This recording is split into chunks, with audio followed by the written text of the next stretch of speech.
mbadde ngezangako. I've been always trying obijja mawulire to avoid the news. nga newekyano sibyogerako. Even if I come here, I don't speak about this. Bakino ne kinsimatuka ne kiva mu ngalo zange. But then this went out of my hands. Ne kigenda mawulire. It went to the news. Ningamba kasi kyalina kyakola. And I said now I have nothing to do. Aligenda kudambya ndulinga bive mawulire. And I will not handle them so that they may avoid the news. Whatever will pass, it will go. Mukama mulungi. God is good. But byonna bijja kuba bingi bijja. Ebya Pastor Jengo byongedde okwonooneka. Namwandu w'omugenzi Pastor Yiga bwaddukidde mu kkooti enkulu n'afuna ekiwandiiko ekiyimiriza Pastor Jengo okuddukanya ebintu by'omugenzi. Tukwanirizaako ku Newspark Channel bambi twongere okuba nga tusabira omusumba Jengo.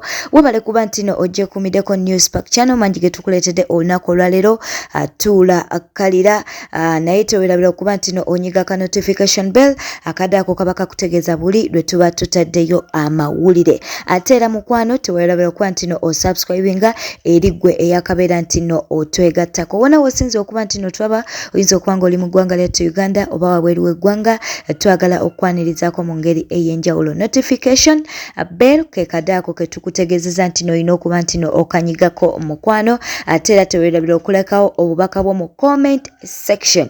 Video eno tubeere nga tugiwa like ate tubeere nga tugenda mu maaso.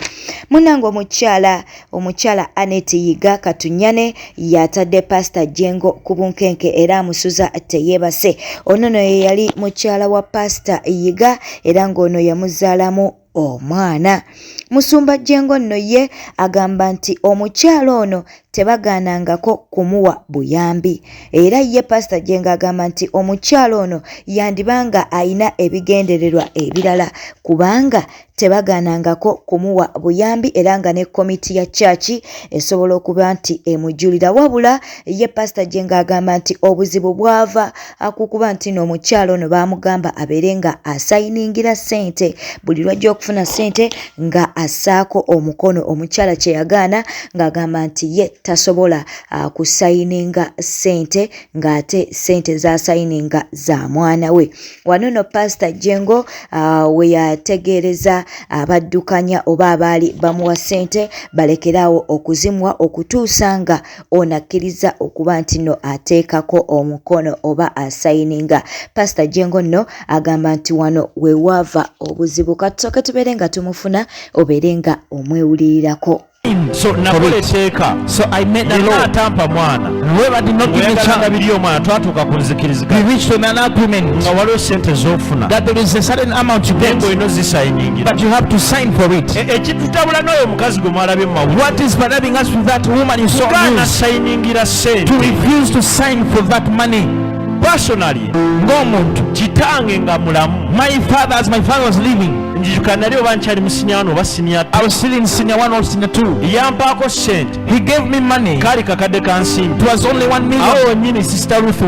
Where Sister Ruth is seated, and told me give this million to that woman, and I gave to her. What I heard, they were in court. Pastor Yiga said, I gave money last week to that woman, and the woman denied. But I myself, it is me who got the man and gave her. I say now those are women. So to avoid that, I say that take money, sign, that's simple. That I cannot sign. Then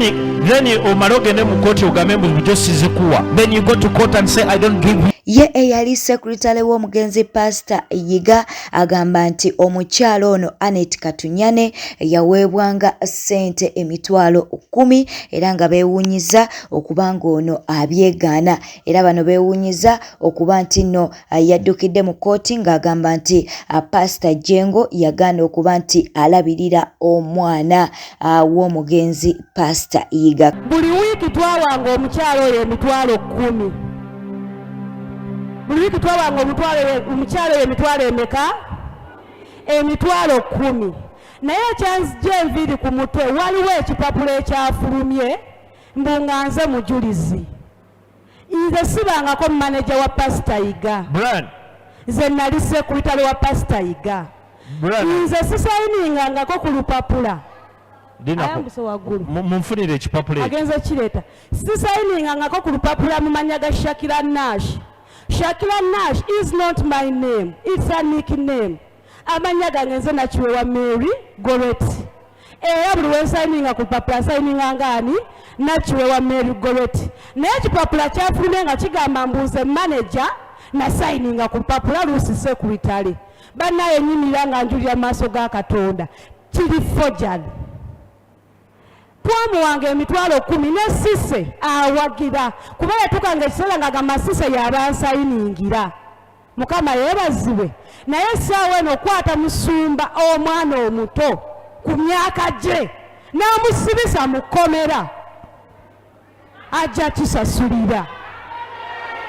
Munnange wetwogerera munnange omukyala ono Anet Yiga ayongedde okussa akazito ku musika wa Pastor Yiga. Twogera ku Pastor Andrew Jengo. Munnange bwe yeeyongeddeyo mu kooti enkulu era ono bwe yeeyongeddeyo yafunye ekiwandiiko ng'ekiwandiiko kino kiyimiriza okufuna obuyinza obw'okuddukanya ebintu by'omugenzi. Ekiwandiiko kino kiyimiriza Pastor Jengo okuba nti nno afuna obuyinza obw'okuddukanya ebintu by'omugenzi oba bya Pastor Yiga.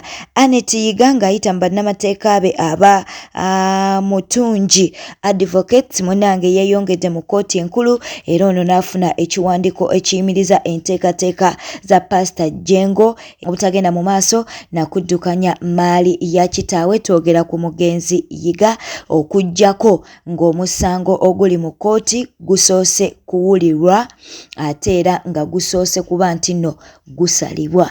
Kyekyo n'ekiwandiiko Anet Yiga kye yafunye. Ono agamba nti waliwo abaamubiddeko nti Pastor Jengo yabadde ateekateeka kuba nti akuba ebirayiro mu kooti nga munnange ebirayiro bino bye yabadde agenda okuba byabadde byakuba nti no afuna obuyinza abeere nga yaddukanya emmaali ya Pastor Yiga mu butongole. Bicha wanvu wa munnange mbu Anet kwe kumwesooka naddukira mu kooti enkulu okufuna ekiwandiiko ekiyimiriza Pastor Jengo okuba nti no addukanya ebintu by'omugenzi. Atwogera ku Pastor Yiga. Bannamateeka bakatunyane munnange bwe bafunye ekiwandiiko badduse zambwa ku kanisa ya Revival Christian Church e Kawala era nga munnange basanzeewo omuwala ayitibwa Ruth Mulungi ngono yawandiika abayingira ekanisa wabula ono ekiwandiiko yakiganye ng'agamba nti abayina okukikwata oba ayina okukikwata ku lwa famire teyabaddewo. Wano nno bannamateeka bakireseewo ku kifuba nga bagamba nti tebayinza oba kino tekigaana kuba nti no ekiwandiiko kino kirekebwawo. Katunyane omukyala Pastor Yiga gwe yazaalamu omwana yagamba nti yeewunyisiza okulaba nga Pastor Jengo ali mu nteekateeka ez'okulaba nga akuba ebirayiro by'okuddukanya emmaali y'omugenzi oba emmaali ya bbaawe ate era nga ye taata w'omwana we ate nga munnange obuvunaanyizibwa engeri gy'abukuttemu tematiza. Ye mukyala ono munnange Anet Katunyane agamba nti yeewunyiza nnyo okulaba nga Pastor Jengo ali mu nteekateeka okuba nti no addukanya oba akuba ebirayiro by'okuddukanya emmaali ya bbaawe ate nga ensonga atazikutte oba engeri gy'azikuttemu tezimatiza. Ono agamba nti tafuddeeyo ku muntu agenda kubanga alondebwa kasita anaabeera nga agenda kulabirira omwana we okutuusa nga omwana ono akuze. Era ono ayongerako nti omugenzi yaleka ebintu ebiyinza okuvaamu ssente zirabirira abaana okuli TV ekkanisa n'ebintu ebirala ebiyinza okuba nti no bivaamu ssente. Ye musumba Jengo avuddeyo n'ategeeza nga bw'atatidde era n'agamba nti alindiridde bino nno ebiriwo bitandika butandise. Era ono yagambye nti bingi bikyajja bingi bikyajja era abantu basuubire ebirala. Agambye nti agezezzaako okubanga ebintu bino abijja mu media naye ate waliwo abaagala okuba nti nno bibeerayo kati n'olw'ensonga eyo abirese byonna ebinaagenda mu media ajja kubeera nga abireka wabula yagambye nti ye alindiridde ensalawo ya kooti kyeneeba esazeewo kyajja okuba nga agenda nakyo. N'ebyo byonna, but all that bingi bikyajja. Many things are still coming, ladies and gentlemen. Abantu olumu seebaka na kwebaka. Sometimes some days I don't even sleep. Maze almost 3 weeks. And spend like 3 weeks. But nnyo kumadde bajja mu counseling ne munsanga. Few of you could come to counseling and find me. Yabadde bajjanga and they have been always coming. Sister Anita n'aba handling. And Sister Anita handles them. Kubanga bingi ebingi emabega. Because many things that I'm carrying. Bingi. Many. Kali mwe mwategeddeko ekyo kyokka. So you understood only that. Nene ebirala bikyajja. But other things are still coming. Mbadde ngezangako. I've been always trying. Obijja mawulire. To avoid the news. Even if I come here I don't speak about this. But kino ne kinsimatuka ne kiva mu ngalo zange. Then this went out of my hands. Nekigenda mawulire. It went to the news. And I said now I have nothing to do. And I will not handle them so that they avoid the news. Whatever will pass, it will go. God is good. Ye Katunyane agambye nti mu lumbe lwa Pastor Yiga abasumba bangi abavaayo ne bagamba nti bajja kwongera mu maaso n'okuba nti no balungamya Pastor Jengo era ono wasabidde abasumba okuli Pastor Kayanja, Pastor Bujingo n'abalala okuvaayo okuba nti no balungamya Pastor Jengo mu kiseera kino. Kati oyagala Pastor Bujingo ave mu bibye bya kooti mukyala akyagaanya okumuwa divorce ajje mu nsonga nga zino. Anyway, webityo bwe biri mukwano katongera kubanga tusabira omusumba Jengo ensonga zino zibeere nga zitererera ddala bulungi ate era basobola okuzigonjola nga tewali kusikangana mugwa. Eyo nga tuvuddeyo amawulire si malungi. Waliwo munnamawulire akoneddwa emmotoka era n'afiirawo. Bannamawulire nno munnange okuva mu disitulikiti y'e Mubende bali mu nnaku ey'amaanyi oluvannyuma lw'okuviibwako mukozi munnaabwe ayitibwa Sentamu Lawrence. Kigambibwa nti Sentamu Lawrence abadde bambi akolera omukutu ogwa Point FM mu disitulikiti y'e Mubende era nga bambi yakoneddwa emmotoka era n'afiirawo.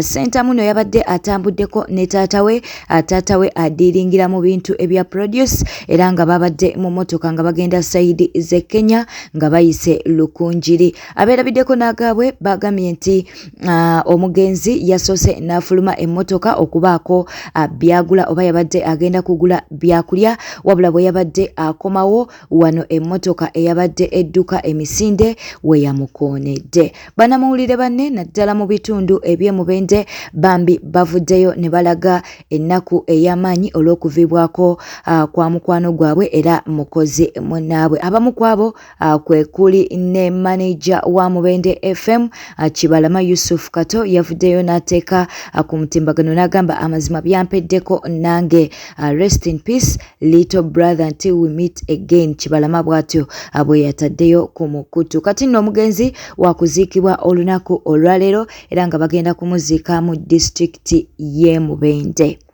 Mawulire gannaku. Eyo nga tuvuddeyo minisita w'ensonga z'omunda mu ggwanga General Kahinda Otafiire alonze munnamagye General Jack Bakabasumba okugira ng'akola ng'omumyuka wa Ssaabaduumizi wa poliisi okutuusa ng'omukulembeze w'eggwanga lyattu Uganda Yoweri Kaguta Museveni alonze omumyuka wa Ssaabaduumizi wa poliisi ow'enkalakkalira.